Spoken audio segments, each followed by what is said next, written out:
lalakon harta si gade daekeun yang hayangeun nya teh eta teh kada teu wah susah sia kamari sogih sia turunan Muhdi Bupati Muhdi luar biasa raja di Kabupaten Tangerang sugih Pak Muhdi teh eureun jadi bupatina pelepas teu kudu dicaritakeun ku ari Masya Allah keluarga terus kebelah dia namun kukula dicaritakan ketua DPR Tangerang di zaman harita nyaho kula kok bisa nyaho babaturan abah kula berangkat ke Mekah pada tahun 75 ngahiji di dia waktu aya anu nipu di pasar Kemis ngerekrut jamaah haji Tony ngarana tuh bener nyana katipu berarti tah loba ngajakan abah kula terus supaya kanyana dipapageun make sedan kula ge milu sagala teu lah cak abah teh moal kadinya lain dirarasaan sabaraha puluh manusia nu katipu ku Patoni per detik ieu teu puguh tarangna teu puguh bujurna ka abah kula mah jeung urang Tangerang jeung ketua DPR nyana nu milu ka dieu sugih jasa kanyahoan sugihna angkot Tangerang Kalideres Cengkareng nu nyana kabeh di samping nyana jadi ketua DPR mau dibejakeun ngaranna sebab gua geus tarusah aya incuna ku nu ngaji ka dieu seuri bae nyana bener nya salaman tadi ge salaman aya incu si eta naik angkot ku ari mah baheula boga angkot ku ari naik angkot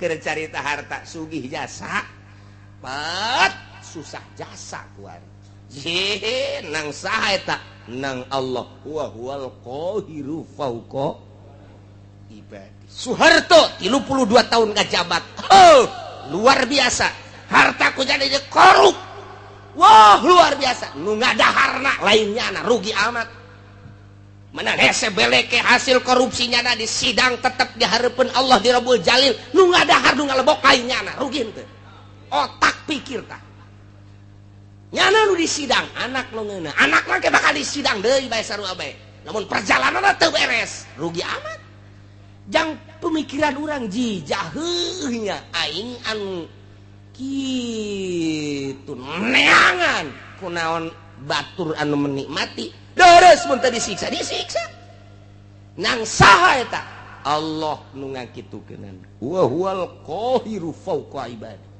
lenser Soeharto jambungeun lenser nang Allah lawan Gusti Allah wa huwal qahiru fauqa ya Allah ya Rabbi contoh nu sugih jadi susah lain setik nu gagah jadi lemah lain setik nang saha nang Gusti Allah nu turun tina jabatanana langsung nang Gusti Allah kitu keneh nu susah jadi sugih nu lemah jadi kuat anu rakyat jadi pejabat ngebuadeg ku ari mah nang Gusti Allah wa huwal qahiru fauqa ibadihi itu daya teu upaya urang mah aya nang ngayakeun Gusti Allah hiji perkara nu aya di luar pengadaan Gusti Allah nang Gusti Allah moal aya hiji perkara lain nang ngeueuhkeun Gusti Allah moal aya atuh berarti aya jeung eueuh nang Gusti Allah hirup jeung paeh nang Gusti Allah ieu lawan tah wa huwal qahiru fauqa ibadihi asupkeun ka jero hate urang pelakeun tanamkeun Gusti atuh abdi mah teu aya nanaonan mata nu ku abdi dinikmatin nu Gusti waya dicokot mah dicokot bae engke bahkan rabun-rabun ceuli nu pake ngadengekeun sagala kanikmatan suara-suara nu Gusti supaya mah ditorekeun ku Gusti weuh nanaonan contoh tatangga abdi geus teu neuleug geus teu ngadenge dicabut ku Gusti meureun isu pageto mah abdi Gusti nu Gusti seserahan urang ka Gusti nyerahkeun sadaya-daya ieu mah ngalanjutkeun ayat anu kamari nomor kahiji ceuk kamari wa indahu mafatihul gaib di Gusti kunci-kunci gaib ilmu gaib eueuh nu boga jeung eueuh nu nyaho kecuali nu maha gaib Allah subhanahu wa ta'ala hiji nomor kedua wa huwallazi yatawaffakum billail Allah anu ngaheeskeun ka urang ti peuting dikaluarkeun ruh tamyiz haju dihudangkeun deui ku Gusti Allah summa yab'atsukum fi ti beurang dihudangkeun urang digawe wa ya'lamu ma jarahtum Allah nyahueun kana naon nu ku urang dipigawe hirup urang sare hudang gawe sare hudang gare sare hudang gawe kitu bae datang ka ira liyuqbo ajalum musamma datang ka aja kabeh geus aya dokumena ajal-ajal urang dek dipiheulaan ku gering heula deukeun teu dek diberes sugih atawa susah geus ngabogaan dokumen ajal kabehan ngan eueuh nu nyaho satungtung rizki urang aya keneh nu bakal asup ka jero beuteung berarti can datang ajal urang sakitu bae ke di mana-mana geus eueuh rizki urang seep ajal urang datang. Jadi berarti ieu urang teh hanya menyempurnakeun ajal. Sare ti peuting, udang ti beurang, gawe ieu teh hanya muru kana ajal. Urang teh keur nyampurnakeun ajal tinggal sabaraha deui. Nu jelas nu geus umurna bangsa 60 70 moal kebal deui tamah. Dijamin moal bae geus. Nu mantak teu layak aki-aki kudu ngabonceng si embak. Bloon teh mah aki-aki. Teh nyaho ka kuburan teh mah si aki-aki. Nurug cupu teh mah budak. Teu pantes aki-aki kudu nonton TV keneh bae. Teu pantes. Geus deukeut jasa ka ajal. Nyana gesok ngomong babaturan mah geus paraeh kabeh tinggal kula doang. Nyana geus ngomong kos kitu tah. Kos kitu nama sadar tapi nyana teh sadar mun nyana ngalobakeun maksiat keneh mah boloon ka aki-aki atuh ge mah si aki-aki make HP mah boga opat keneh tolol ta aki-aki ya Allah make SMS-an keneh aduh aing garetek gadegena ge aya aki-aki SMS getek ya.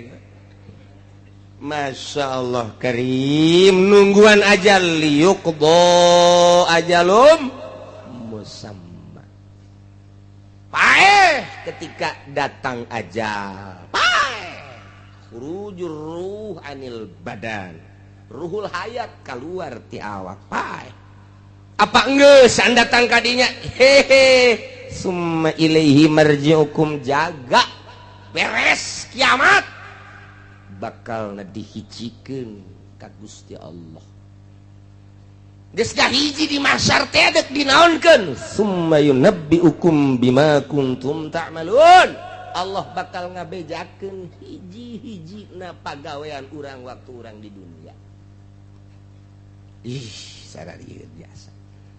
Sing hade, biasa sing hade jasa. Duh, cenah kiai.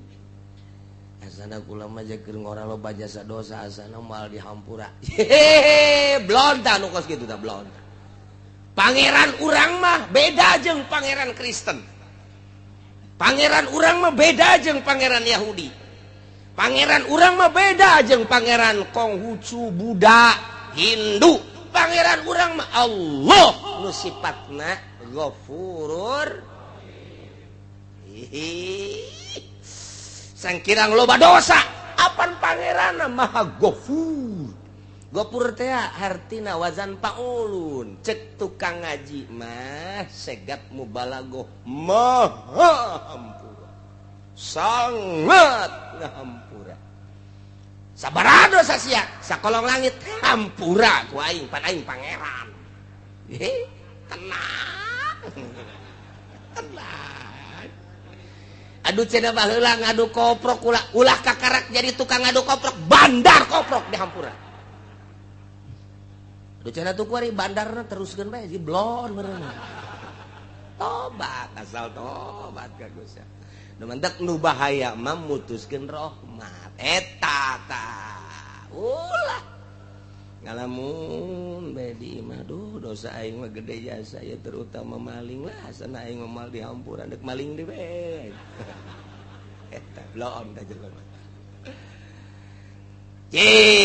inna rahmati wasi'at kullasyai inna rahmati sabaqat rahmat kaula ngaleuwihan tina seluruh perkara rahmat kaula geus teu heula urang mah boga pangeran teh maha ghafur asal urangna tobat ka Gusti Allah Subhanahu wa ta'ala ketika urang mabok baheula pernah zina baheula naudzubillah min zalik bogo judi mah di mana aya topeng lenong di dinya urang main koprok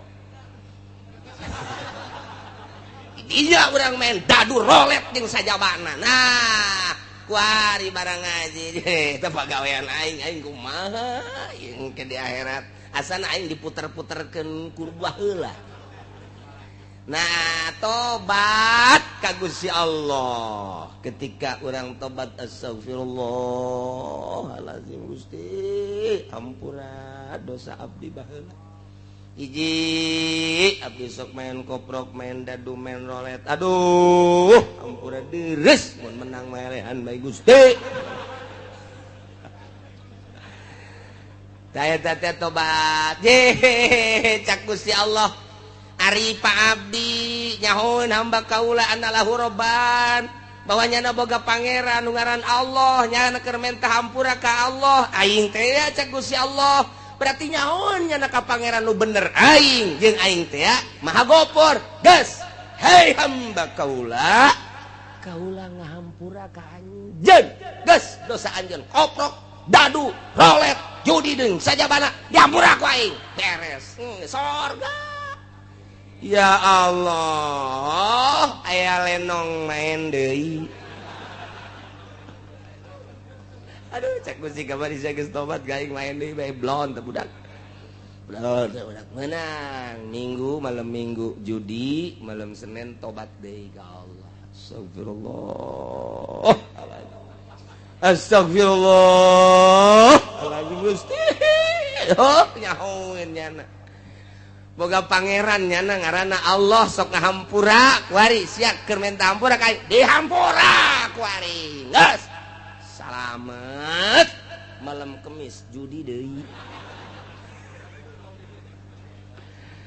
aduh cek malaikat kamari judi kuari tobat mari deui judi tobat deui tetep aing memang tugas nulisan bae nulisan bae nya nama tuh tetep bae 10 kali maksiat 10 kali tobat dihampura bae Gusti Allah mah 100 kali maksiat 100 kali tobat dihampura bae ku Gusti Allah mah beda jeung ka urang boga salah kaki jahit minta hampura dihampura ku ulah deui nya 2 kali nyeun sia kabarieun salah kuari salah deui bae hampura deui ku mah hampura geus awas tah nista maja tinggal hiji deui sia awas ya geus maja sia ieu kadituna tinggal ka mana ya tatas maja aduh barang geus nyieun salah deui ka 3 kali gas endet sia angkat kaki sia di imah aing boro-boro ka batur ka anake indit sia di imah aing tak ada ampun bagimu wah pohara gas aya teh hayang ngadenge jeung teh neuleus sia gurat batu datang ka detik ya endet sia eueuh hampura urang mah kos kitu sebab ku nafsu ka Allah mah lain urang geus bobolokot ku mabok ku zina baheula keur digawe di pabrik sok nyokotan sapatu sabelah oh sabelah panai 2 mah gede sabelah mah diasupkeun ka dieu teu gajahoan isuk aya kaberan kencak kabeh nyokotna teu bisa dipake ya Allah tobat ka Gusti tobat dihampura jadi urang boga pangeranana Ghafurur alhamdulillahirabbil asal tobatna beneran taubatan nasuha tubu ilallahi taubatan nasuha maka syarat hiji nadam kaduhu nomor kedua ikhlas nyabut tina maksiatna. Nomor katilu azam alla yauda. Ngazam moal balik deui. Salamet geus. Dak lamun teu kitu disebut tobat sambal. Suha mal deui. Ayo lada jasa.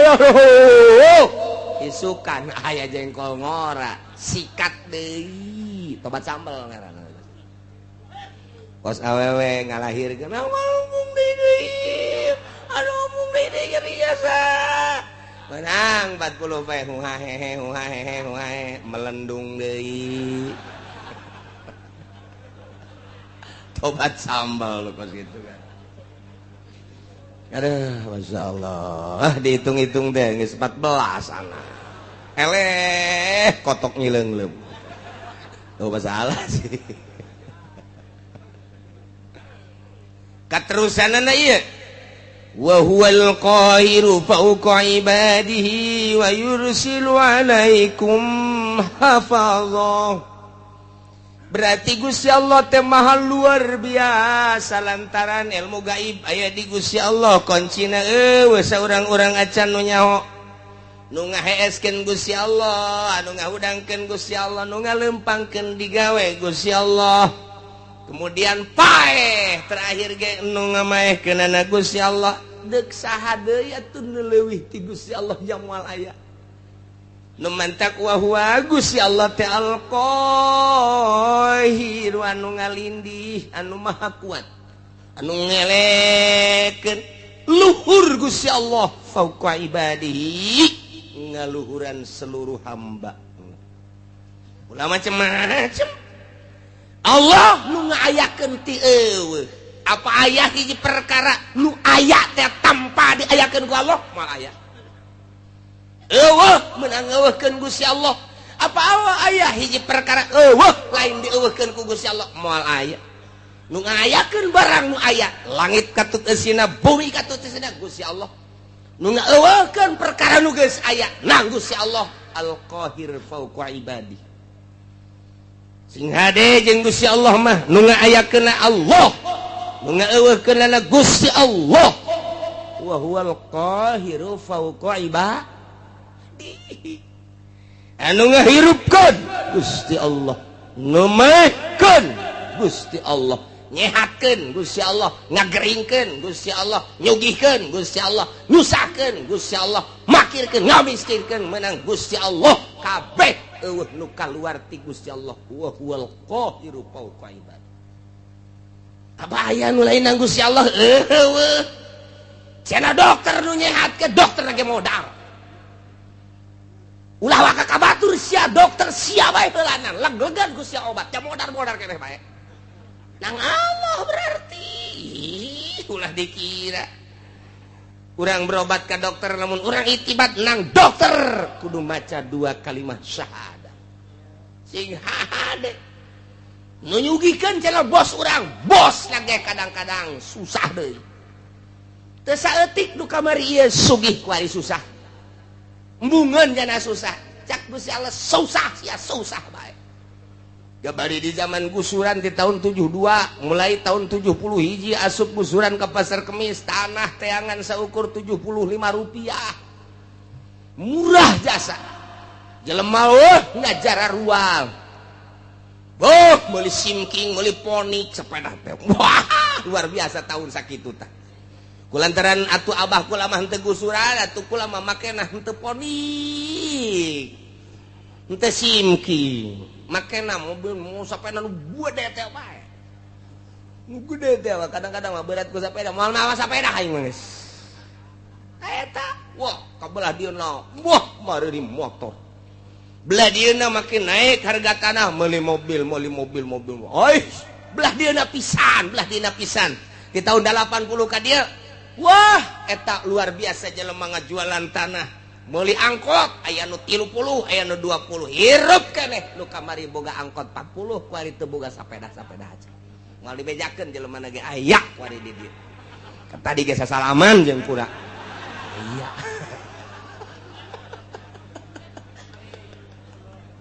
aya ya Allah lalakon harta sig hade daekeun yang hayangeun nyana teh eta teh kada seteu kuawa susah sia kamari sogih sia turunan Muhdi Bupati Muhdi luar biasa raja di Kabupaten Tangerang moal aya 2 Bupati Muhdi wawasan kahareupna luar biasa sehingga tanunyeun jembatan Cisadane kemudian di belah dinya teh aya terminal sisi jembatan di dinya aya terminal eta hasil pamuhdi kula keur sakola SD begitu datang gubernur Jakarta dicacat ku gubernur cak gubernur teh pamuhdi pikirannya terlalu pendek ini paling 10 tahun kita berwawasan harus 50 tahun ke depan 10 tahun penuh ini di sini jangan di sini cek leli buat terminalnya walaupun enak sekarang 10 tahun bener baik nah iyalah gubernur Jakarta sakara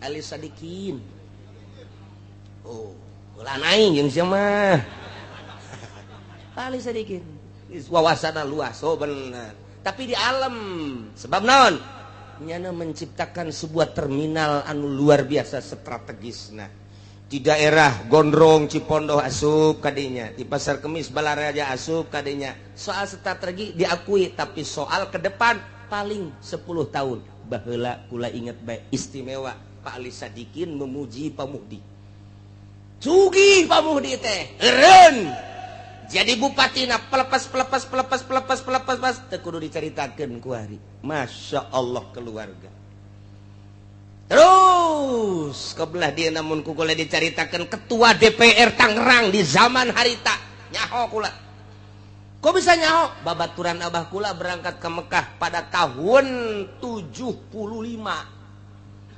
ngahiji di dia waktu aya anu ngipu di Pasar Kemis ngerekrut jamaah haji Tony ngarana tuh bener nyana katipu berarti tah loba ngajakan abah kula terus supaya kanyana dipapageun make sedan kula ge milu sagala teu lah cak abah teh moal kadinya lain dirarasaan sabaraha puluh manusia nu katipu ku Patoni per detik ieu teu puguh tarangna teu puguh bujurna ka abah kula mah jeung urang Tangerang jeung ketua DPR nyana nu milu ka dieu sugih jasa kanyahoan sugihna angkot Tangerang Kalideres Cengkareng nu nyana kabeh di samping nyana jadi ketua DPR mau dibejakeun ngaranna sebab gua geus tarusah aya incuna ku nu ngaji ka dieu seuri bae nyana heuh bener nya sasalaman tadi ge sasalaman aya incu si eta naik angkot ku ari mah baheula boga angkot ku ari naik angkot keur carita harta sugih jasa pat susah jasa ku ari nang saha eta nang Allah wa huwal qahiru fauqa ibadi Soeharto 32 tahun ngajabat luar biasa hartaku jadi korup wah luar biasa nu ngadaharna lainnya na rugi amat menang hese beleke hasil korupsinya na di sidang tetap dihareupeun Allah di Rabbul Jalil nu ngadahar nu ngalebok lainnya na rugi henteu otak pikir tah nyana nu disidang anak nu ngeuna anak mah ge bakal disidang deui bae sarua bae namun perjalananna teu beres rugi amat jang pemikiran urang jijah heuh nya aing anu kitu neangan kunaon batur anu menikmati deres mun teu disiksa nang saha eta Allah nu ngakitukeun wa huwal qahiru fauqa ibadi lengser Soeharto jambungeun lengser nang Allah lawan Gusti Allah wa huwal qahiru fauqa ibadi lawan Gusti Allah cek Gusti Allah sia ada galawan aing buang kawaraha amat disunamikeun sia ku aing di Denmark nyaci maki Kangjeng Nabi Muhammad di Amerika nyaci maki Kangjeng Nabi Muhammad demo di unggal negara teu dilingseuh ku negara ku pimpinan negara masing-masing dek kaluar ti Indonesia teu meunang di berbagai negara dek demo teu bisa tinggal ngadoa ka Gusti Allah Kangjeng Nabi nu Gusti Allah abdi nu Gusti Allah nyeri mah nyeri bae tapi apa daya ieu Gusti abdi mah nyanggakeun ka Gusti dibere angin badai Amerika wah luar biasa parem kerugianna $590 triliun ji ulah dikira macam-macam ku ari teu loba omong Muhammadan teu loba omong gua teu neko-neko lawan sia Gusti Allah wa huwal qahiru fauqa ibadi lawan Gusti Allah aing mah dicaci maki ge ku sia ja tetep iman ka Kangjeng Nabi Muhammad caci ku sia maki ku sia aing mah moal robah iman ka Gusti Allah geus diserahkeun ka Gusti Allah unggal peuting nyanggakeun ka Gusti meureun lain orang Indonesia bae di Irak di Iran di berbagai negara Gusti janggakeun ka Gusti teu puguh teu kaaruh badai di Amerika ndeu kumaha deui lawan Gusti Allah wa huwal qahiru fauqa ibad di batak sing hade ieu di Indonesia ge ieu ku ari pemerintah ngalawan Al-Qur'anul Karim dele tungtungna nu sarugi teu daek ngazakat cak Gusti Allah titipan aing siana nu aing hartana ge nu aing ngan ku aing keur dicoba sia dibere teu daek sia ngazakat awas sia cak Gusti Allah aing teh wa huwal qahiru fauqa moal kebal deui disetrukeun sia ku aing bener bae menyon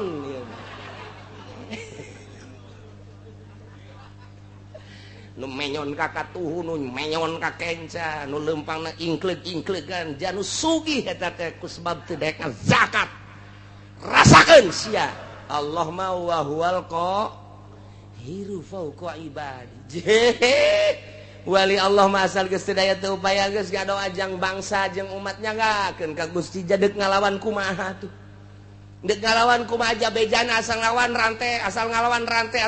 rante jeung teu puguh pamimpin mun puguh pamimpin mah siap sadajan di rante ge pamimpin ieu teh anu endek arah jujur jeung adil doa bae ka Gusti ngadoana ngan teu meunang menta azab teu meunang ngadoana ya Allah ya Rabbi tunjukkeun pemimpin nagara abdi Gusti janu Gusti tunjukkeun gubernur tunjukkeun bupati tunjukkeun camat tunjukkeun Gusti lurah nu mantap aya bae ta lurah teh anu kamari bangkawarah per poe ieu jadi bener loba eta mah tang Gusti Allah dibulak-balik peuting nang Gusti Allah beurang nang Gusti Allah hujan nang Gusti Allah panas nang Gusti Allah urang hirup nang Gusti Allah isu pageto paeh nang Gusti Allah aya di luar naon kitu ngaranna kakawasaan jeung iradat Gusti Allah moal aya wa huwal qahiru fauqa ibadi lawan Gusti Allah mentak lamun geus diasupkeun ayat ieu ka jero boga naon atuh urang kasep dijadikeun kabanggan goblok cak Gusti Allah sia dibere kasep lain pake sujud ga aing dipake bobogohan jeung Gerang Karawang boloon sia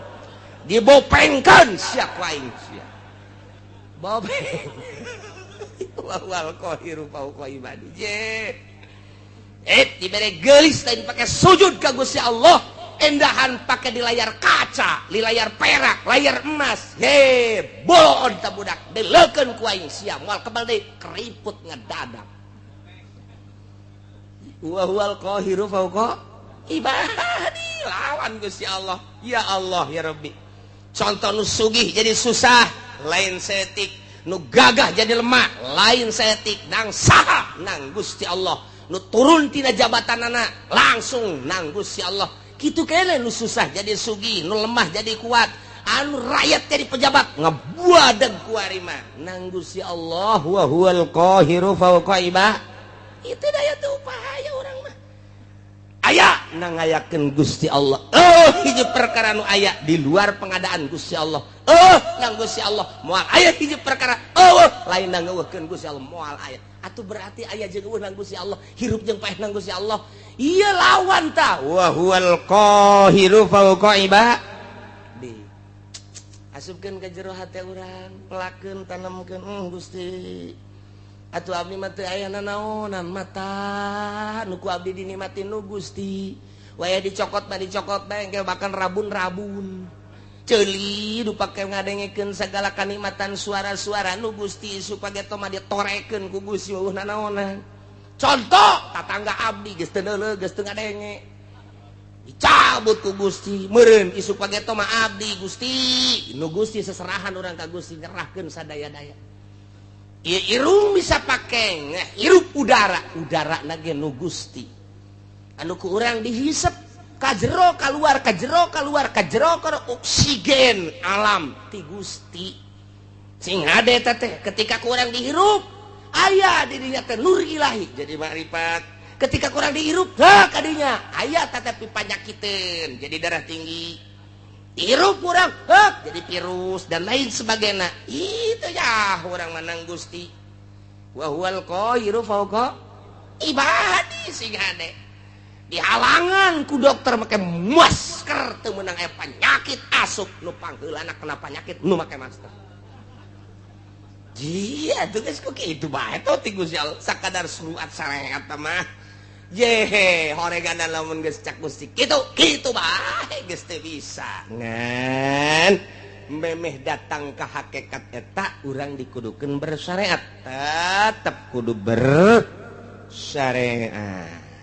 Aing mandek diuk bae dahar teh dahar ge kumaha Gusti geus datang encan sia ka dinya geus datang encan lamun kayakinan sia geus datang ka dinya bakal bener tapi lamun sakadar ngadenge surah encan kayakinan mah bisa payah kalaparan sia ulah tetep bae sapoe geus nu mere dahar meng inum ji aing jadi kos kieu ya geus jadi kunang-kunang poa payah geus kurang kayakinan sebab naon sia keyakinan ka Allah na melalui naon coba heula mentak tama kudu ditungtun ku guru thariqah untuk mencapai hakikat lantaran make contoh-contoh kapan ji keyakinan teh aya ilmu yakin aya ainul yakin aya hakul yakin lamun urang geus datang ka hakul yakin dicontohan ku cak-cak teh kudu hese Imam Syafi'i mah dina hikam nya nama nyonton make cak-cak urusan rizki teh kumaha cak-cak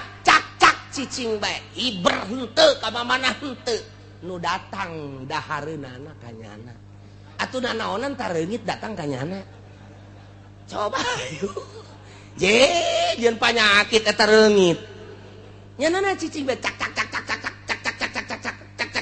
kunaon tuh reungit ka dinya caplok pan eta dahareun nu datang ngaranna dahareun tah mun urang geus boga kayakinan model cak-cak meunang cicing bae urang geus lamun aya kiai cicing bae kiai cak-cak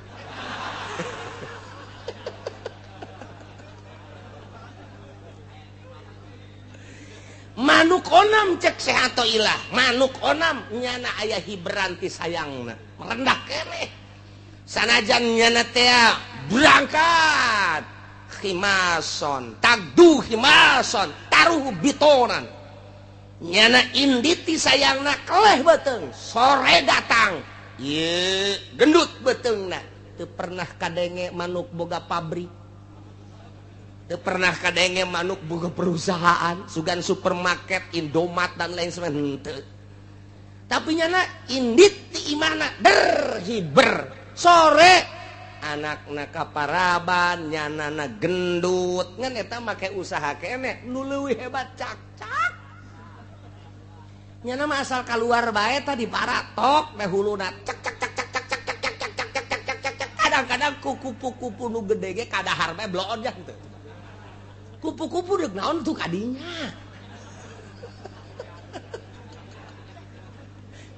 ieu nang saha eta ngatur nang Gusti Allah wa huwal qahiru fauqa ibadi ji gua rendut eta cak-cak pohara jasa lempang teu daun henteu dahareun nu daratangna atuh berarti urang mah ieu blon eleh ku manuk eleh ku cak-cak make jeung gelut sagala urang mah neangan sesuap nasi make jeung teu salat sagala neangan sesuap nasi eleh ku cak-cak eta cak kadengena doang kurang padahal mah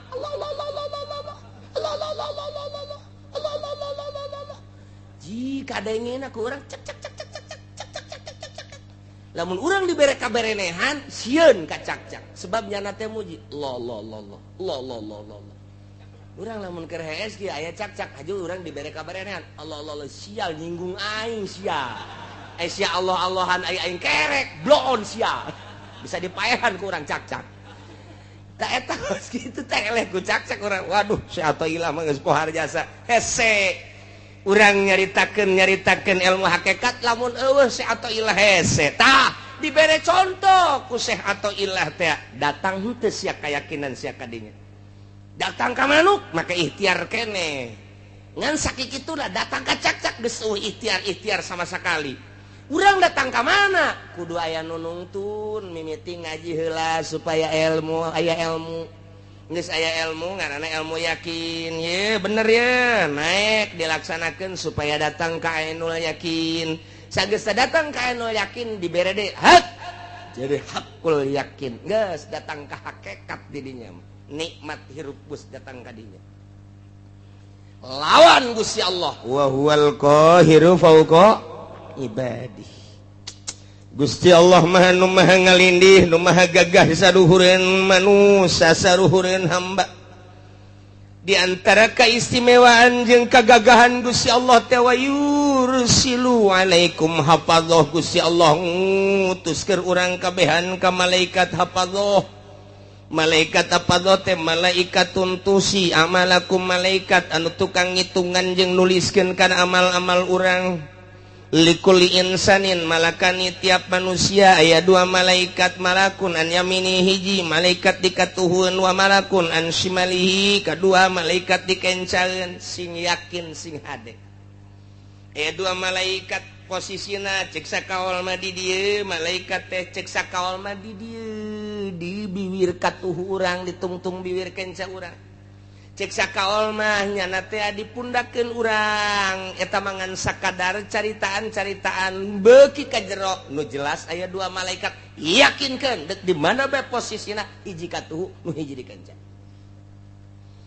nu belah katuhu teh ieu nyana tukang nyatetan anu bararagus faida amilah hasanatan katabaha sahibul yamin di mana orang berlaku baik ditulis ku malaikat nu aya di katuhun urang salat urang puasa urang zakat urang ngaji urang sedekah anu kanyahoan amal urang mah kanyahoan kabeh ku malaikat moal aya anu kaliwat kecuali nu aya di qalbu urang malaikat ge teu nyahoeun pokona mancak di dieuna ge pancak di dieuna tah malaikatun tusi amalakum pagawean berarti pagawean zahir dicatat kabeh jang diangsongkeun engke ka Gusti Allah do bakal ditimbang teh ya catatan amal urang engke bakal timbang catatan amal urangna ngajedog di dinya di mana-mana beramal goreng wa idza amila sayiatan qala sahibul yamin li sahibis shimal di mana-mana urang sebagai manusia ngalaksanakeun kagorengan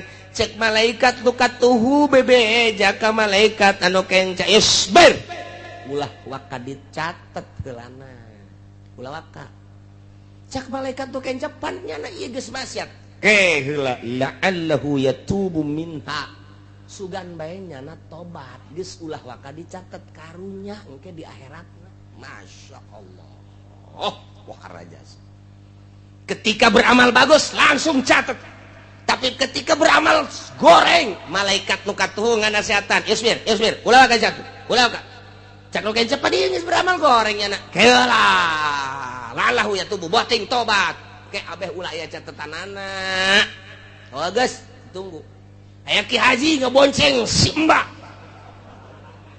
cak anu katuh ulah ka catet ulah ka sabar heula sabar oh tobat beres balik Ki Haji seserian mantap jasa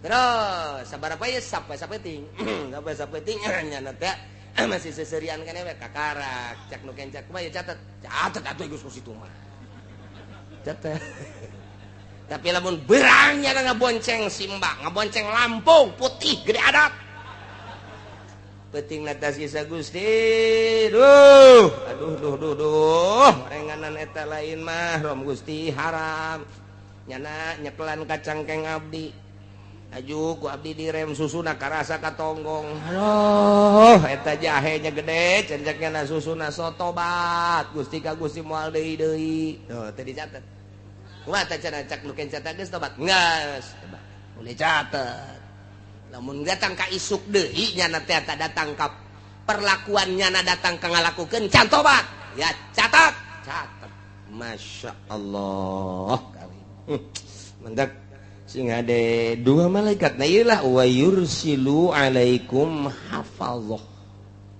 2 malaikat. Jadi akhirat buku orang aya 2. Hiji nu belah katu, nu hiji belah kanca. Dihijikeun dibuka satu persatu. Tet salembar demi lembar, salembar demi lembar, salembar demi lembar. Tenden di mizan timbangan. Nu kanca tenden di mizan. Engke mizan nu katuh nu ieu, mizan nu kanca nu ieu, beratan buku nu mana? Urang aya di tengah-tengah di dieu. Sedengkeun timbanganana sagede dunia. Nu deuk ditembangna sagede Haji Asep leutik jasa. Cek urang atuh tah teu kudu gede-gede. Naon eta? Deuk nembongkeun kadahsyatan Gusti Allah.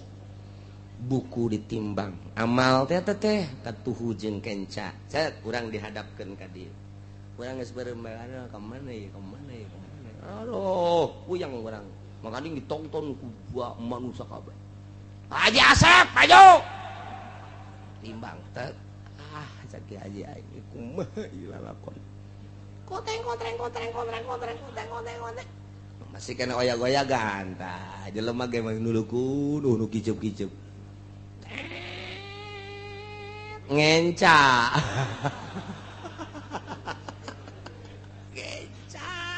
Ngenca. Aduh. Cek malaikat ji. Ngenca ieu. Aya amal naon emang kita coba amal naon itu nupang dahsat-dahsatna. Aduh, ieu sok ngaboncengan si Mbak. SMS-an teu katobatan. Eta bahaya sih ada dan lain-lain. Duh, masyaallah inggis jasa. Wa yursilu alaikum hafadzah. Hatta idza jaa ahadakumul maut di mana sehingga datang hatta goyah lalakon hirup urang tadi dititipan 2 malaikat datang ka paeh salila hirup urang terus bae diaping ku 2 malaikat nu mantak minimal urang teh izin ka malaikat ketika urang asup ka WC malaikat teh cicing di lawang WC eta teh neuleukeun urangnya na teh nu mantak dina ahli tasawuf masuk ka WC ge make samping lantaran bener di luar manusia teu ningali tapi ka malaikat mah neuleukeun. Cek malaikat aduh. Taki haji cek malaikat. Oh.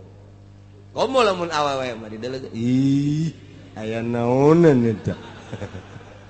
Kan malaikat teu boga nya nama. Lain awewe lain lalaki. Jadi dia lebih gitu, aya kacangan gitu. Nih orang isi nasup kadinya sih ada mentak diuk, ulah kena komo datang make naon karangaran tilam. Nah, hirup urang dititipan 2 malaikat, ieu malaikat raqib nu ieu ngaranna malaikat atid.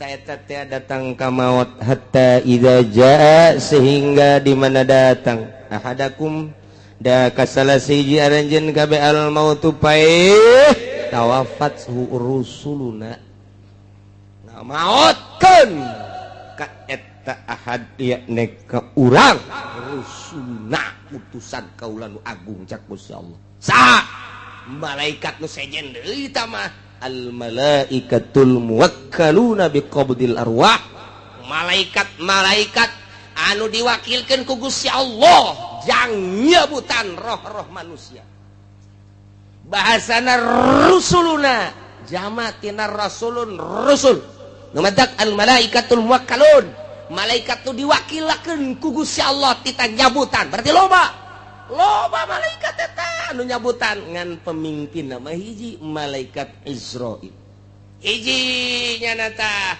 ngan anak buahna wah geus teu kaitung layuh sudah moal ka itu mantak dijamakeun rusuluna geus aya utusan anak pemimpinna hiji malaikat Israil hayang nyaho sagede kumaha eta malaikat Israil teh mun hayang nyaho kagedeanana eta teh lir teh beda jeung piring nu dihareupan ku manusia dunia teh segede piring segede eblek jadi manehanana neuleukeun sapoena 2 kali isuk-isuk jeung sore-sore didelekeun ku malaikat Israil neuleuh ka Lauhil Mahfuz neuleuh deui ka eblekna atau ka dunya ka sore-sore neuleuh deui ka isuk-isuk neuleuh deui nu mantak dideuleuh lantaran cek Mujahid ju'ilatil ardu limalakil maut misla tosti cek Kiai Mujahid ti Kangjeng Nabi dijadikeun bumi pikeun malakal maut ku gedena malakal maut lir teu beda jeung ngaharupan pinggan atau ngaharupan piringnya tanawalu minha hina izin manehanana bisa nyomotan langsung lantaran sagedena piring atuh deka mana sia dicomot terus piring atuh sagede piring geus deka mana sabaraha miliar manusia piring di jero piring malakal maut kitu percis sakumaha ngahareupan piring bae ya Allah ya Rabbi dunia kulluha baina rukbatai malakil maut dunia sakabehna kaluhur 7 lapis langit kahandap 7 lapis bumi ieu teh baina rukbatai malakil maut aya dina dengkul malakal maut leutik aju manehanana ieu neule sapoe sapeting teh 2 kali neleukeun anu ragragti mustawan sidratil muntaha teh hiji bentuk tangkal kayu di dinya daunna teh aya ngaranan manusa hiji-hijina dideleukeun ku malakal maut asal geus geus kuil saya nya Jepri geus kikituan tabeh kitu heula 40 poe eta geus mayit berarti tinggal ragagna doang tangkal sidratil muntaha nu teu kadeuleuh tungtungna ku Kangjeng Nabi saat eta ku gede-gedena tangkal sidratil muntaha ku malakal maut teh dideleukeun eta asal geus daunna nah dideleuh ka jelemana sia 40 poe geus mayit tah sebab geus kitu tinggal ragag asal ragag ngek tak jadi kuil-kuilan heula mentek Syekh Abdul Qadir waktu keur muriang teh waktu keur muriang geus daratang kabeh careurik cek Tuhan Syekh Abdul Qadir leuleuh ka Sidratil Muntaha dibere dibukakeun hijab ku Gusti Allah ngarannyana masih manteng keneh encan kitu encan naon katukeun kitu ngaranna naon tah ngaplek encan ngaplek. Jadi masih ajeg ke cek Tuhan Syekh Abdul Qadir ulah ceurik kabeh wahai para pamajikan, wahai para anak, dulur kabeh lantaran abah nu ieu moal kapae gering nu ieu mah. Sebab tuh deuleuh masih kene can ngaplek ka hiji. Nomor kedua anak abah nu ngaran Abdul Razak masih kene aya di tonggong abah. Dibere tah. Pak Haji ge engke datang ka ieu mah kitu bae. Lamun muriak malah kapae abah mah. Kadeuleuh di Sidratil Muntaha tuh teger keneh. Prak isukna modal. Ya nyahoan antak Ki Haji. Ieu nu rek carita paeh mah masyaallah. Tah mantap 40 poe ngaplek geus mait ngaranna. Urang ngobrol jatuh muriang deui segala rupa masyaallah geus geumor jeung mait. Eta teh sok aya bae teh bahasa-bahasa anu aneh, bahasa-bahasa anu mengarahkeun kana yen manehanana deuk maot. Sering bae geus kajian kumaha ge kadang-kadang silaturahmi kaunggal dulur kaunggal babaturan anu kitu aya anu kieu babagi bae tah geus harta tah abah mah geus moal eta geus dibere sadar ku Gusti Allah asal geus 40 poe ragag tak langsung Israil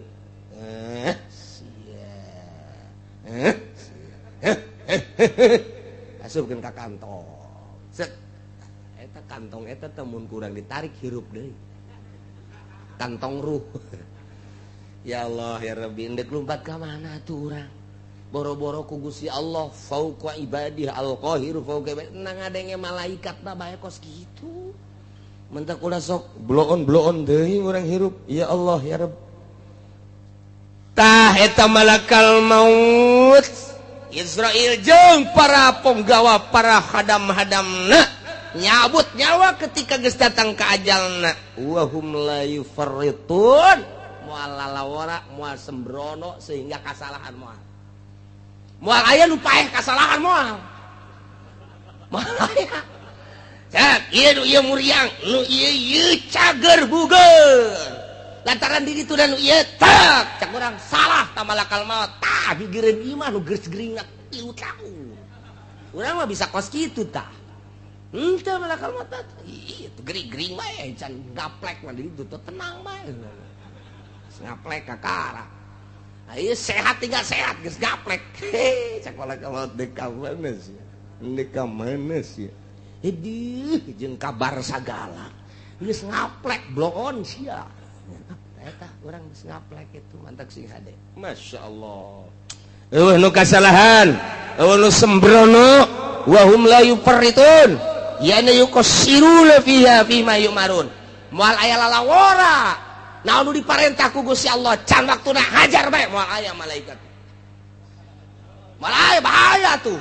Oh, emang polisi diurang, hakim diurang, jaksa diurang, can waktu nage, hei, iya mah geus waktu nage, lantaran nyogok, itu teu kitu. Nya nama la yusuna ma amarallah. Geus kitu kumaha tah? Pae. Sumaruddu ilallah. Dibalikeun ka Gusti Allah.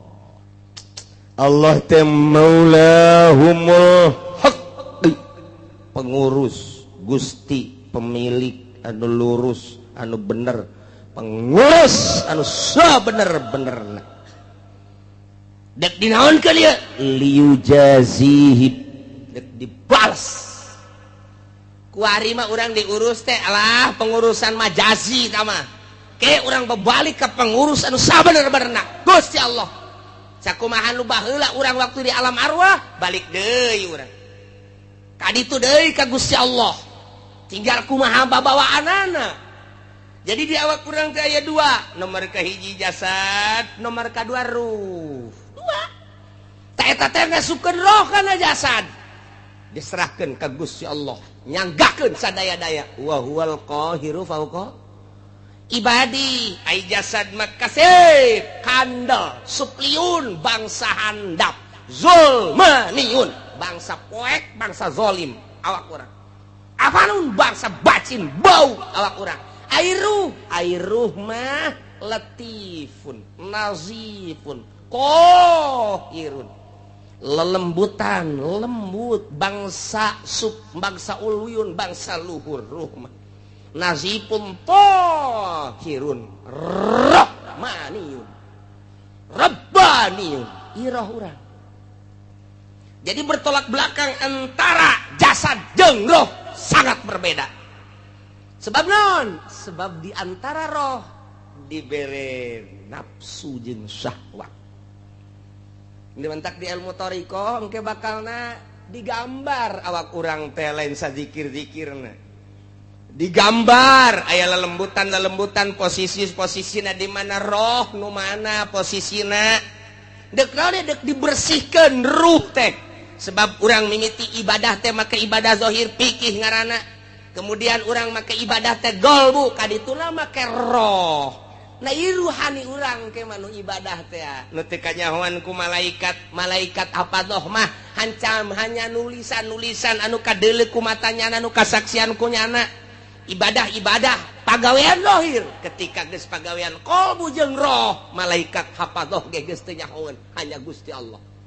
nu mantap ketika ditimbang berat ka katuhum padahal amalna teu sabaraha malaikat ge protes Gusti jabukuna ieu sakikieuna kok bagus amat hanya aing nu nyaho cek Gusti Allah lantaran nyana nu zikir ka aing tiap nangtung tiap diuk tiap rek sare ngedeng dan lain sebagainya sia mah teu nyaho cek Gusti Allah ruhnya na ancul-anculan ka aing nu matak ibadah lamun geus make ruh bakal nikmat ibadah teh geus teu make awak deui awak pasabira teh mah lalagaan doang ngahareupan dahareun jang awak ngahareupan inuman jang awak ngahareupan si embak jang nu handap kitu bae teh mah hirup mah kitu bae Tapi ketika ngaharepan bacaan Al-Qur'anul Karim, golbu. Ruh. Ketika maca sholawat, golbu. Ruh. Ketika istighfar, golbu. Ruh. Ketika orang ngaji, kos kieu roh. Roh urang ieu teh. Keur mikir roh urang teh set. Roh urang narima karena keaslian bener cak roh teh kos kitu, kos kitu, kos kitu, kos kitu. Sadar hati orang dipadu jeung roh sebab di jerona aya sir. Nah tidinya teh bener cak roh teh kos gitu sadar benar terus sadar kesalahan di jero majelis luar biasa tobat bener tobatan cak roh teh atuh ulah cilaka kabehan urang ke di akhirat. Oh nya geus tobatan bae urang ibadah bae geus ka Gusti Allah. Ketika urang teh ngahiji tak kolbu jeung roh teh kitu kaayaanana. Nah di dunia mah jasa kedeung geus urang mah ibadah bae geus ka Gusti Allah bener jasa eta. Urayan-urayan Al-Qur'an teh geus bener jasa cak roh teh kos kitu. Kaluar bae ti majelis taklim. Mio di start teng teng teng teng teng teng teng teng teng. Aya bae jahe. Haji ke mana? Ke Cikupa sekian nanti gue lagi endek. Emang neng jeung sa? Tadi naik angkot. Ye, Mbah Haji jeung sa? Sorangan. Iku lah milu bae. Oke deh.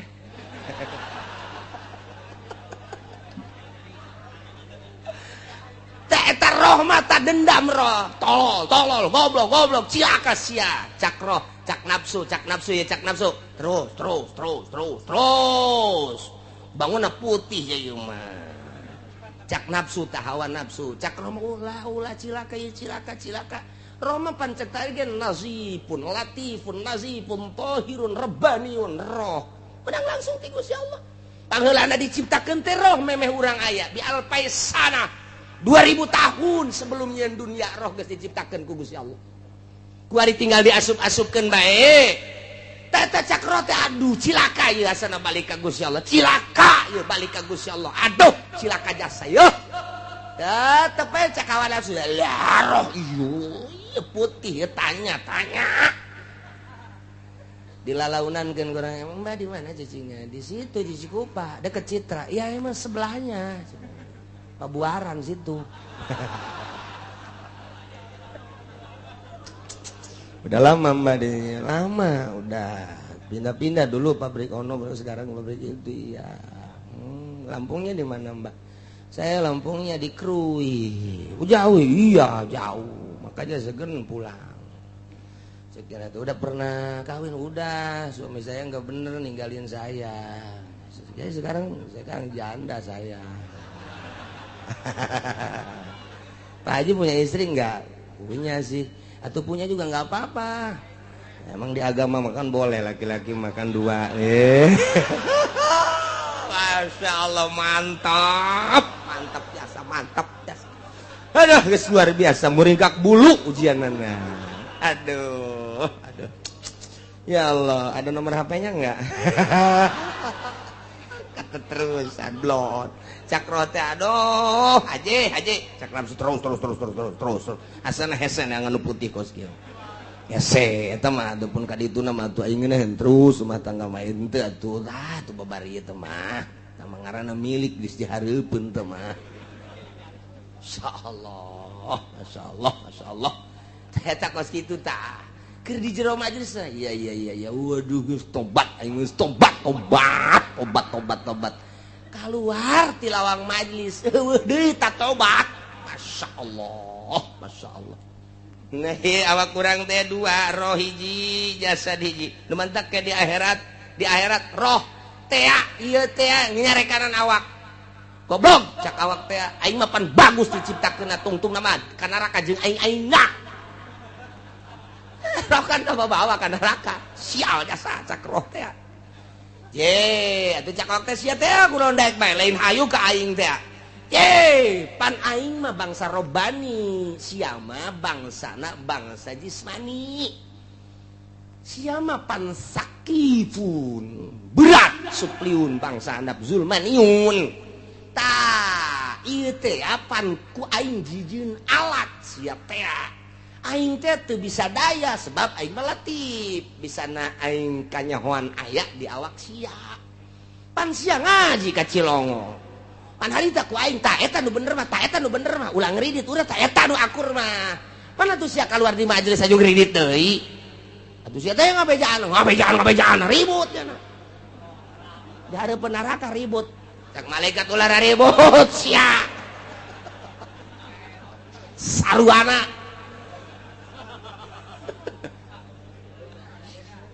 eta mah percis bae aya jelema buta ngan bisa lempang aya jelema neuleuh ngan teu bisa lempang kemudian datang eta anu bisa neuleuh ngan gempor teu bisa lempang ngobrol nyana tuh di hareupeun imah Pak Haji buah bola de jasa buah cak nu buta sia bisa neuleuh aing mah teu bisa apaan gua deng kumaha ge buah tuh aing mah bisa maling aing teu bisa aing bisa neuleuh doang ngan teu boga suku kumaha nyokotna tuh neuleuh bae aing sarua bisa lempang aing mah bisa lempang ngan teu neuleuh aing mah bisa neuleuh ngan teu bisa lempang barengan yuk bebarengan aing punggu ku sia ayo dipunggu nu gempor ku nu buta ada dampak deh kebenaran ayo lebang cekelah ngarang nage buta ngaler ngidul oh dah geus datang ieu ka tanggal buah dialaan ku nya tak geus balik tah eta nu bakal disiksa apakah nu beuntak apa nu buta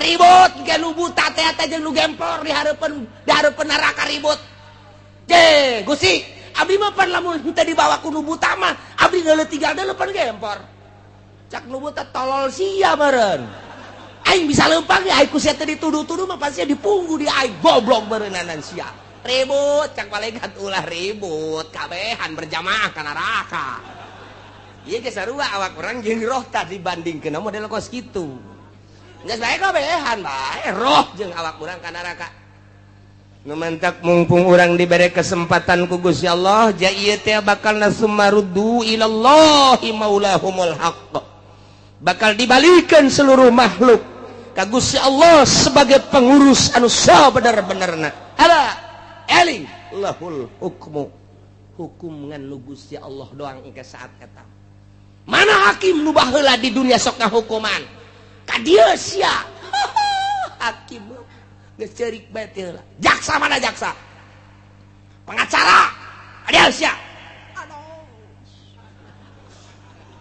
nu baheula di dunia dibere kekuasaan hukum hakim teh jaksa teh pengacara teh termasuk polisi nu sok bawaanana termasuk pemerintah anu ngabsahkeun jeung ngawenangkeunana dipanggil ku Gusti Allah raja limanil mulkul yaum mana raja nu baheula ututang keteteng di dunia anal malik cek Gusti Allah ai raja kuari ayo sia sabaraha tahun sia ngarajaan di Indonesia nyaon teu aya sabaraha fakir miskin aya sabaraha anu yatim piatu aya sabaraha rangda tah nu rangda mah abdi nyaho tolol sia goblok sia raja ditanya sia nyaho rangda mah cenah tapi nu geulis doang blon teh coba eta lurah kamah tuh dipanggil sumaruddu ilallahi maulal haqqi ada cak Gusti Allah eling awas ingat lahul hukmu hiji nu boga hukum Gusti Allah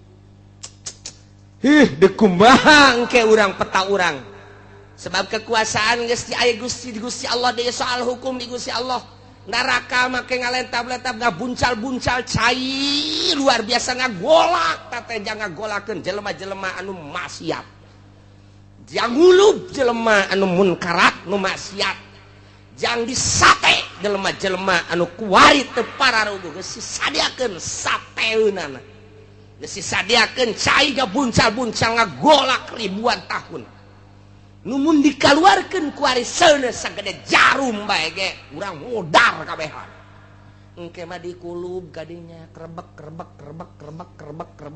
ku ari dasi ambai-ambaya kuari sapatu herang, mobil bisa gemilau anu luar biasa, istana sakitu megahna salin ganti awewe ti mimiti nu putih kata anu hideung los engke sia rasakeun ala lahul hukmu Gusti Allah nu boga hukum moal bisa ngadalil ngahujah aya kitaban di dinya 2 malaikat hafadzah nu nulis mayal pizu min qaulin illa ladaihi raqibun atid ucapan jeung pagawean aya nu nulis malaikat raqib jeung atid geus urang mah tinggal sadar wa huwa asraul hasibin Gusti Allah nu panggancang-gancang ngahisab. Gas moal bisa ojah urang kukumaha ge. Mudah-mudahan urang kabeh dibere bisa tobat ku Gusti Allah. Boh pamimpin urang pamarentah nu sarugihna nu daragang, petanina nu ngaulan-ulinkeun pertanian, kiai-kiaina santri-santrina pedagangna kumna mudah-mudahan urang kabehan bisa tararobat ka Gusti Allah. Jeung mudah-mudahan pasti Gusti Allah narima kana tobat urang sehingga urang di akhirat salamet menang ridho Allah Subhanahu wa taala. Amin ya rabbal alamin. Qul wallahu a'lam.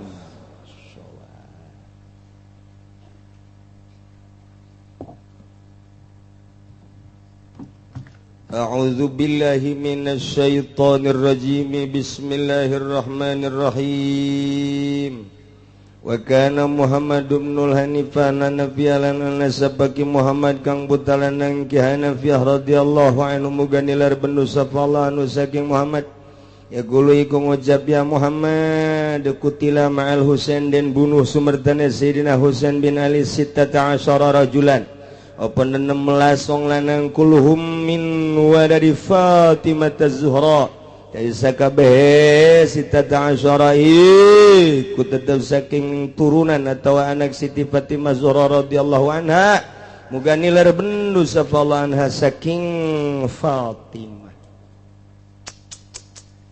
Ieu mah kabeneran terjadi Karbala 10 Asyura. Wari urang aya dina bulan Muharram, di bulan Muharram teh aya puasa Asyura. Kangjeng Nabi sumping ti Mekah ka Madinah, urang Madinah paruasa. Kangjeng Nabi naros, wahai ahli Madinah, kok ieu paruasa aya naon? Oh, tanggal 10 Asyura ya Rasulullah. Ai kitu.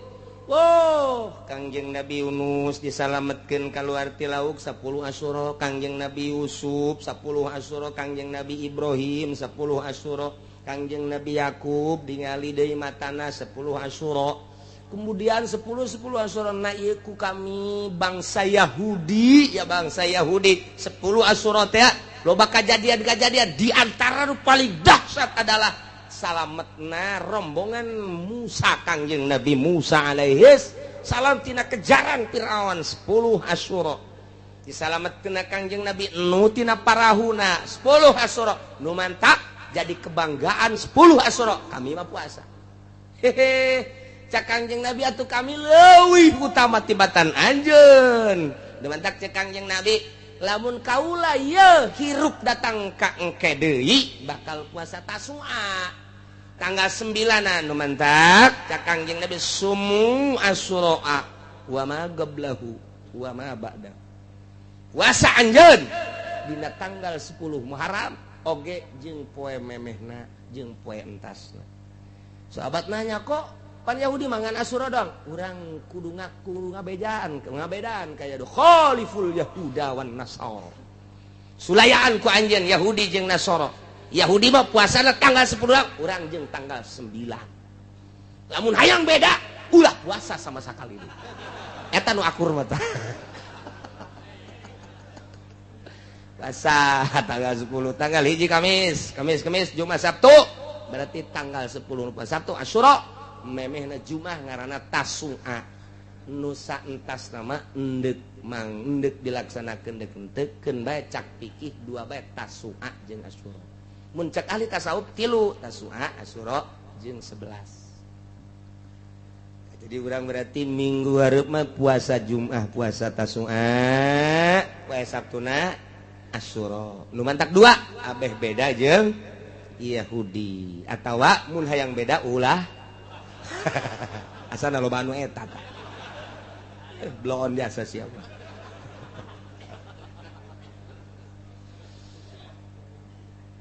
Moal kaburu mun didongengkeun Sidina Husein. Sidina Husein berangkat ti Madinah ka Mekah tanggal 2 haji. Begitu datang ke Mekah dek hajian geus umroh, tiba-tiba mimpi Sidina Husein kudu berangkat ke Kufah. Ya tanggal 7-8 nu ukuran aturan wukuf nya nama berangkat melalui Tanaim. Di Tanaim geus dijegal ku rombongan kitu Yazid. Nah iyalah tidinya langsung diskusi diplomasi luar biasa Sidina Husein. Lolos tidinya berangkat terus naik onta. Kemudian jarombongan nelobaan. Kemudian kayak bakal diceritakan aslinya ima asalnya hobae Karbala. Helanan kayak ceritakan ti mimiti lahirna insyaallah kukula keur dirangkum ku ari nyokotan ti hadis kayak didongengkeun supaya nu kolot ge nyaho. Moal kebal deui mah ieu. Asa ulah pahisukan bae. Ieu mah tengahna we helanan. Berangkat terus sampailah ke Kufah. Pantat tadina ge Sidina Hasan jeung Sidina Husein lahir mah di Madinah, dibawa ku Sidina Ali ka Kufah. Nu kamari milu jeung kula ka Kufah ningali imah Sidina Ali lah leutik. Kemudian aya kamar leutik, didinya dicaritakeun bahwa ieu teh kamar Hasan jeung Husein.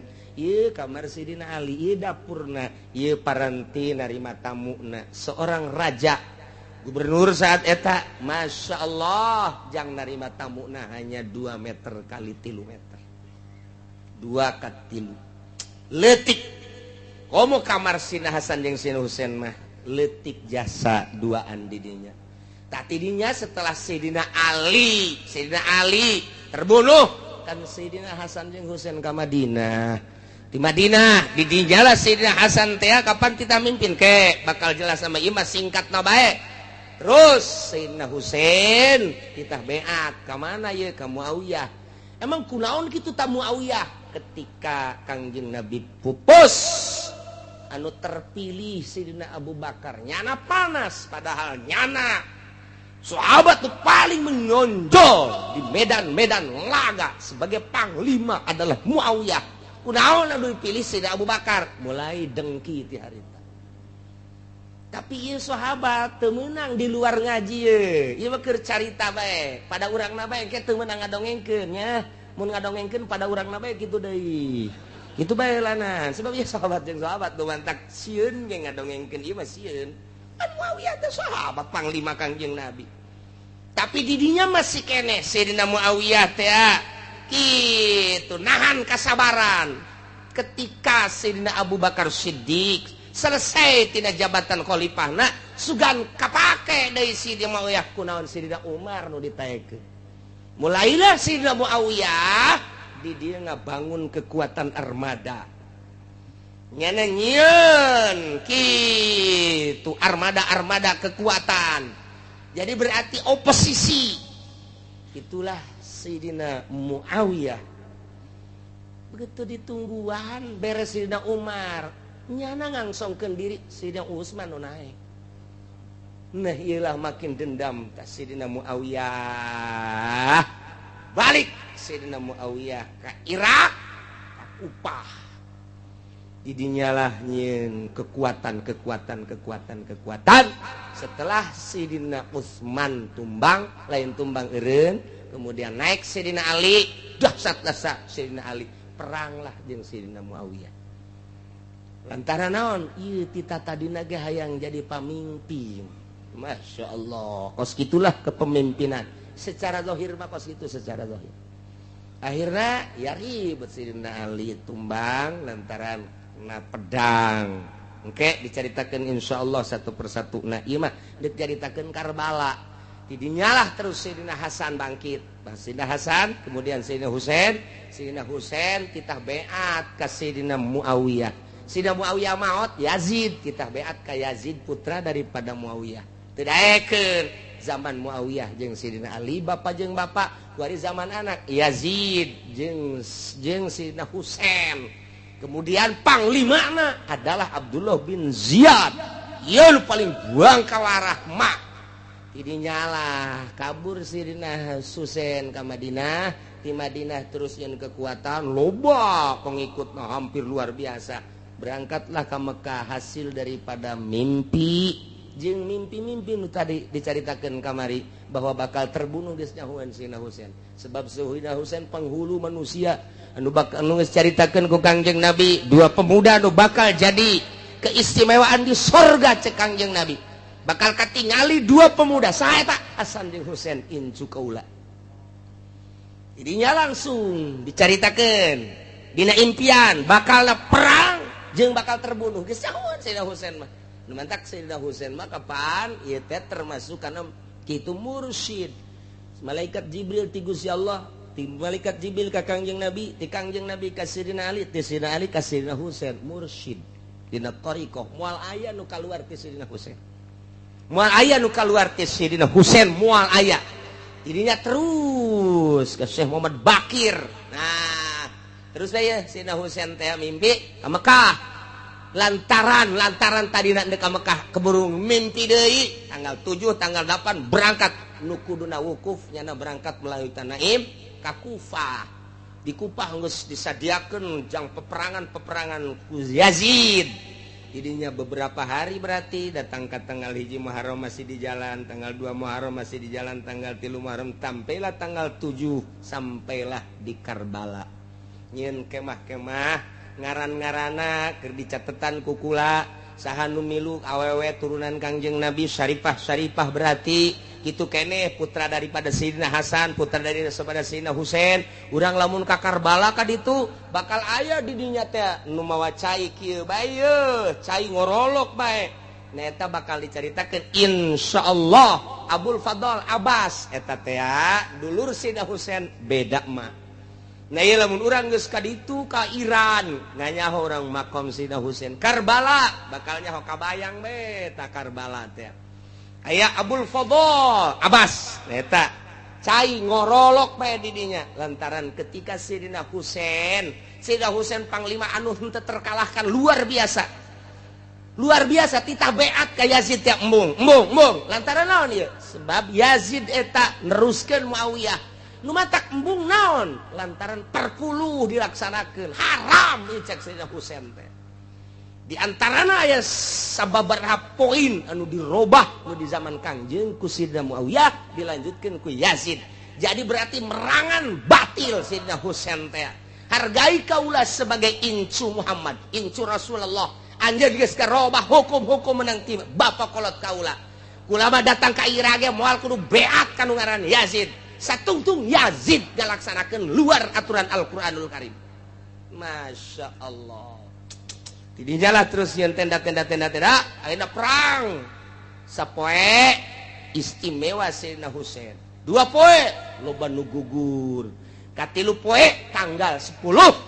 Tanggal 9 Sayyidina Husain leungeun nu kencana geus potong. Kasorekeunana ieuna kenapana? Geus kadi bercucuran darah. Istirahat Sayyidina Husain lantaran wah perangna geus eueuh tanding.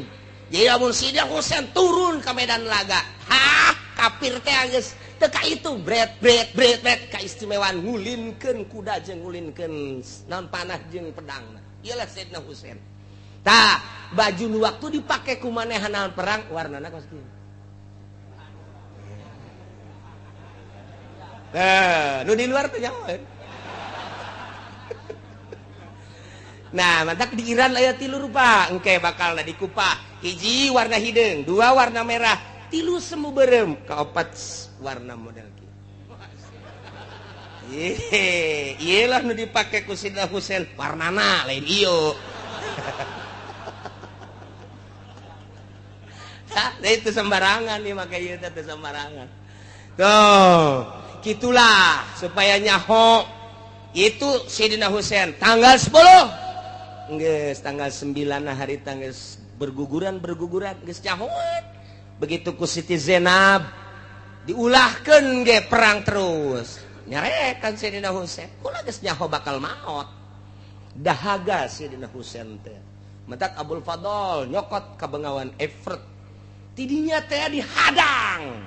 Sageus dihadang nyana teh dipenggaskeun leungeunna. Nu hiji kencapan nyokot cai di Sungai Efrat begitu cai nyokot di dieu dicekel ku nu ieu ditumbangkeun ku musuh ku tentara Yazid. Dak. Kusungut ku adi. Kusungut tah tinggal ieu nyokol make kuda ieu geus eplek-eplekan kusungut.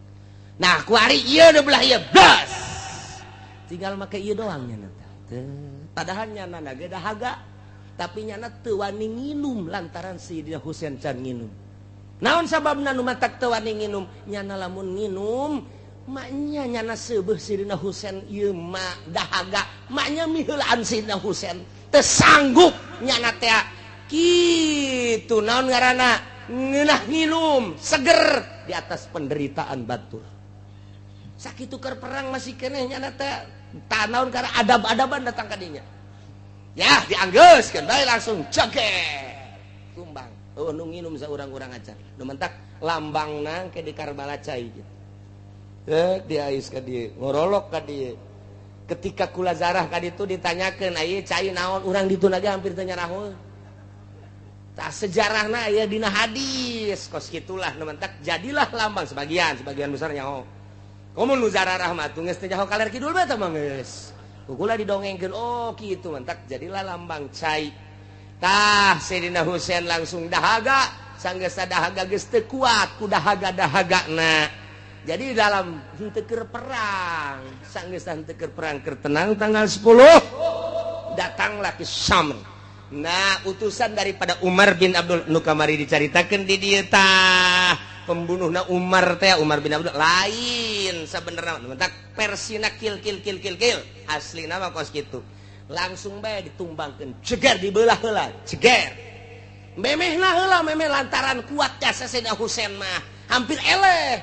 Tentara Yazid sakitu lobana hampir eleh. Nah, kuari Sayyidina Husain teh dikakalakeun. Caki Syamir kuari kieu. Di seluruh arah urang panah ieu Husain. Jadi dipanah di seluruh arah. Kaler kidul wetan kulon dipanah cep. Geus beres ngaguling nyana turun, dibelah heula di dina jeger. Geus dibelah langsung nyana neuleuh surga. Seri nyana teh. Bahkan Kangjeng Nabi geus nyawean. Cak Kangjeng Nabi na ieulah janji Gusti Allah nu pernah ku Abah dicaritakeun bahwa anjeun bakal jadi syahid. Cak cenah ambis jasa ngeunah jasa hayang hirup deui hayang perang deui. Pohara jasa tadi kitu-kitu ge urang mun kita perang embung bae. Masyaallah. Gitulah Sayyidina Husain. Ieu mah tak mursyiduna. Nah, wa mudabbiruna wa murabbiruna. Nah, iyalah Sayyidina Husain. Langsung ditumbangkeun, ieu huluna mah ke pedang. Blek, pisah. Sanggeus pisah, careuri kabeh. Ke nu ngaran Zainab, nu ngaran Fatimah Incu ieu mah Zainab Fatimah Incu. Dari putra Sayyidina Hasan jeung Sayyidina Husain kabeh araya ngaran-ngaranang ke tah ieu mah huluna di dinya begitu dihareupan ku Siti Zainab cerik kemudian Siti Zainab terasa aya Kangjeng Nabi geus teu daya teu upaya sebab ieu teh kadeuleu secara zahirna mah dahsyat tapi secara batin mah geus aya di salalorga kabehan senyum Siti Zainab Siti Fatimah kabeh dicokot huluna dibawa ke Umar bin Abdullah. Nah, didinya dibawa, sanggeus dibawa cek Umar bikeun ka Yazid. Dibikeun ka Yazid, sanggeus bikeun ka Yazid, susurian Yazid bungah dengan kata kaburanana, akhirna dibalangkeun titah disepakan. Tidinya lah mulai aya main bola, haram main bola tasabuh jeung eta. nu neuleuh main bola sarwa neraka jahanam.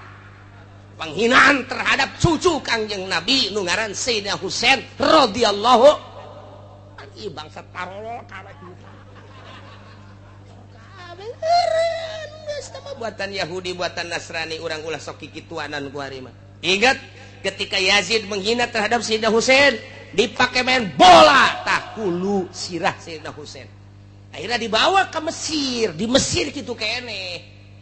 Jadi berarti ti Kufah dibawa Baghdad, di Baghdad dibawa ke Mesir, penghinaan terhadap cucu Kangjeng Nabi. Luar biasa Sayyidina Husain geus uncang-uncang di surga. Dikuburlah sirah Sayyidina Husain di Mesir menurut sakaol, tapi ari awak nama di Karbala tah nu kamari kula kaditu ziarah ka makom Sayyidina Husain sebab nyana sebagai mursyid. Tah kitulah Karbala. Tanggal 10 jutaan manusia bakal datang ke Karbala. Moal katahan jutaan eta mah tiba heula jutaan manusia di berbagai negara. Tinggal sababaraha geus dipersiapkan di Iran, bakal di Kufah, ieu bakal narima jutaan manusia. Teu bisa katahan. Kitulah Sayyidina Husain. Seserian Yazid. Nah, di dieulah Maha kawasa Gusti Allah jeung maha segala-galana wa huwal qahiru fawqa ibadi. Aneh, di tubuh kerajaan Yazid ternyata kontroversi antaranya jeung ponggawa-ponggawana. Spontan teu menunggu bubulanan deui, hitung jari hari ke-1, kedua, ketiga, keempat, kelima, keenam, ketujuh dibaca ku masyarakat di Iran, di Irak. Penghinaan Yazid terhadap Sayyidina Husain, motifna naon? Dibaca ternyata motifna motif kezaliman.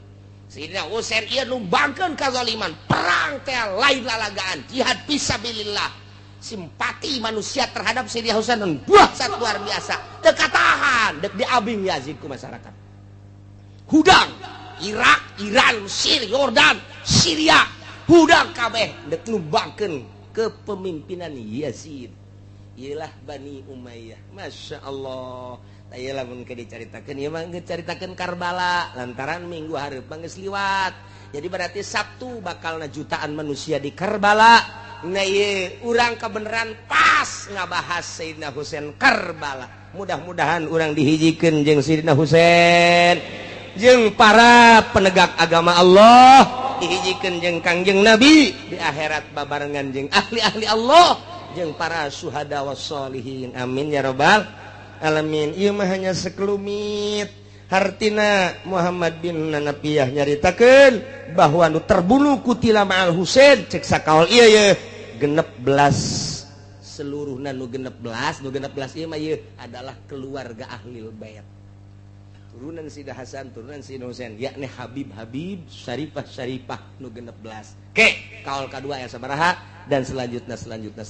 Wallahu a'lam bishawab.